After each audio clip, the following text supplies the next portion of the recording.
Oke, welcome back to my channel. Semoga sehat dan sukses terus buat kalian semua yang sudah subscribe dan like video ini. Dan buat teman-teman di rumah yang dalam keadaan kurang enak badan atau dalam keadaan sakit, saya doain cepat sembuh teman-teman ya. Biar kita bisa trading dan trading bareng lagi tentunya. Oke, langsung saja. Jadi agak mengkhawatirkan teman-teman ya karena ini akan menjadi ancaman apa ya? Ancaman yang lumayan besar ya bagi exchange Indonesia ya, terutama saya menganggap ini ancaman besar terhadap Indodax dan toko kripto ya karena overall mereka yang terbesar ya, bisa dibilang seperti itu. Oke, kenapa seperti itu teman-teman ya? Bukan berarti mereka akan bangkrut atau mereka nggak bagus ya. Saya nggak mengatakan seperti itu, tetapi ini merupakan ancaman ya dengan turunnya volume transaksi di kedua exchange karena Indonesia nanti akan meluncurkan bursa kripto sendiri ya. Jadi bursa kripto yang langsung dari negara ya. Jadi kalau kita berbicara bursa kripto langsung dari negara teman-teman, otomatis orang akan lebih berpikir keamanannya lebih terjamin yang milik negara. Kenapa seperti itu?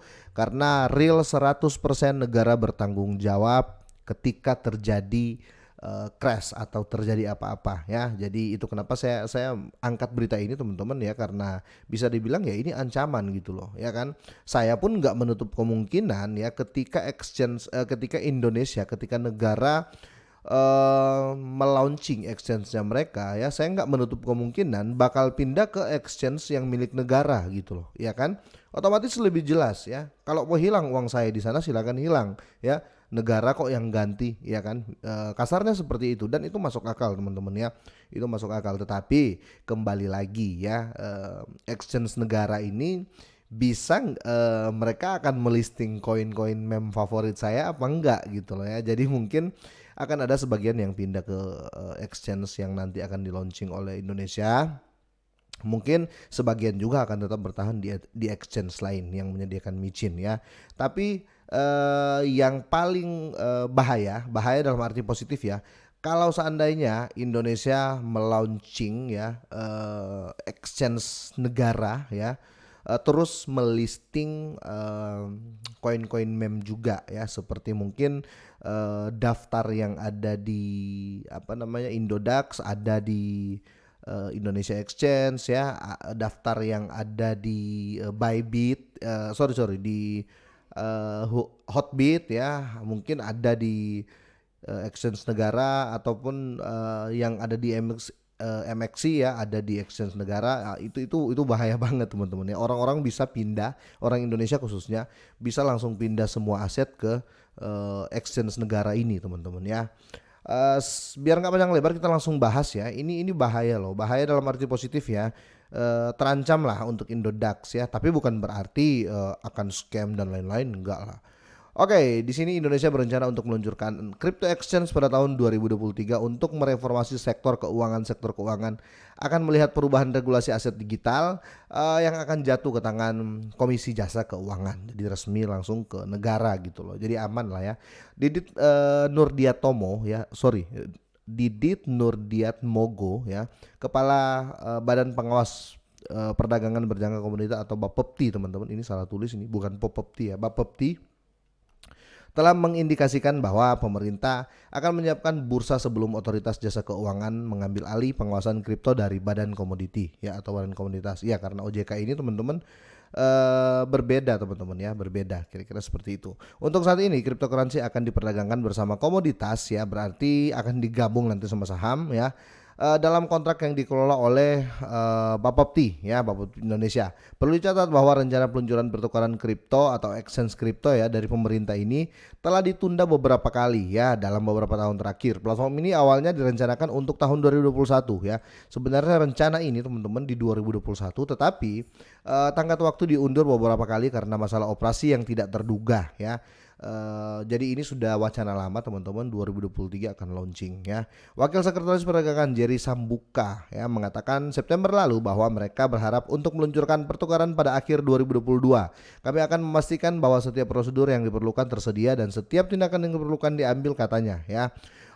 Indonesia ya telah bersikap positif tentang cryptocurrency selama beberapa waktu ya. Menteri Perdagangan Indonesia telah menyetujui kripto sebagai komoditas untuk diperdagangkan pada tahun 2018 ya. Jadi sudah sah dari 2018 ya, sudah masuk komoditi. Pada tahun 2019 Otoritas Pengawas Perdagangan Berjangka Komoditi Indonesia atau Bapepti ya ini menyajikan kerangka peraturan tentang bagaimana aset kripto diperlakukan ya di masa depan. Singkatnya, jual beli kripto diperbolehkan di Indonesia.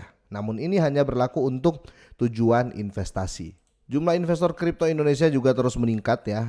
Untuk sementara waktu misalnya ada 11,2 juta investor kripto di Indonesia pada akhir tahun 2021, ini telah meningkat menjadi 16 juta dalam 11 bulan. Namun volume perdagangan kripto yang terpukul selama setahun terakhir pada tahun 2022, nilai perdagangan akan turun menjadi 300 triliun rupiah ya, atau sekitar 19,2 miliar dolar, turun dari 859 triliun rupiah pada tahun sebelumnya. Jadi ini akan menjadi ancaman teman-teman bagi toko kripto, bagi Indodax ya, real ini akan jadi ancaman. Saya yakin sekali akan jadi ancaman ya.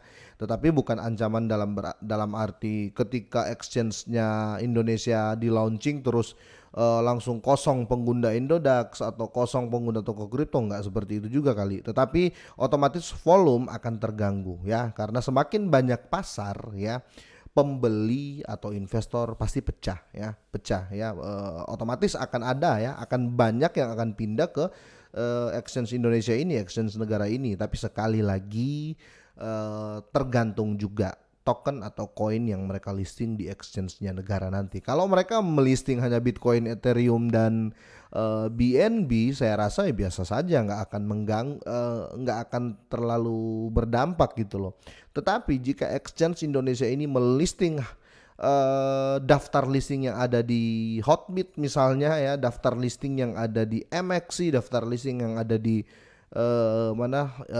Bybit mungkin ya, ini akan sangat-sangat mengganggu Indodax dan toko kripto ya. Menurut kalian seperti apa nih kira-kira ya? Pertanyaan saya gini, kira-kira kalau seandainya exchange-nya Indonesia ini launching ya, kalian mau pindah nggak atau masih lihat-lihat dulu nih apa yang dijual di dalamnya? Soalnya digabung sama komoditi ya, digabung sama saham ya, digabung sama stok ya. Jadi ya mungkin ya akan ada edukasi di sana supaya orang yang main kripto melirik saham juga. Mungkin itu strategi yang dipakai ya, untuk membuat kita lebih melek. Mungkin ada yang lagi nonton ini belum ngerti saham ya, ketika exchange-nya Indonesia ini di launching ya, akan mengerti tentang saham, akan mengerti dunia saham, dan mungkin akan spend money ya walaupun sedikit untuk coba-coba di saham ya.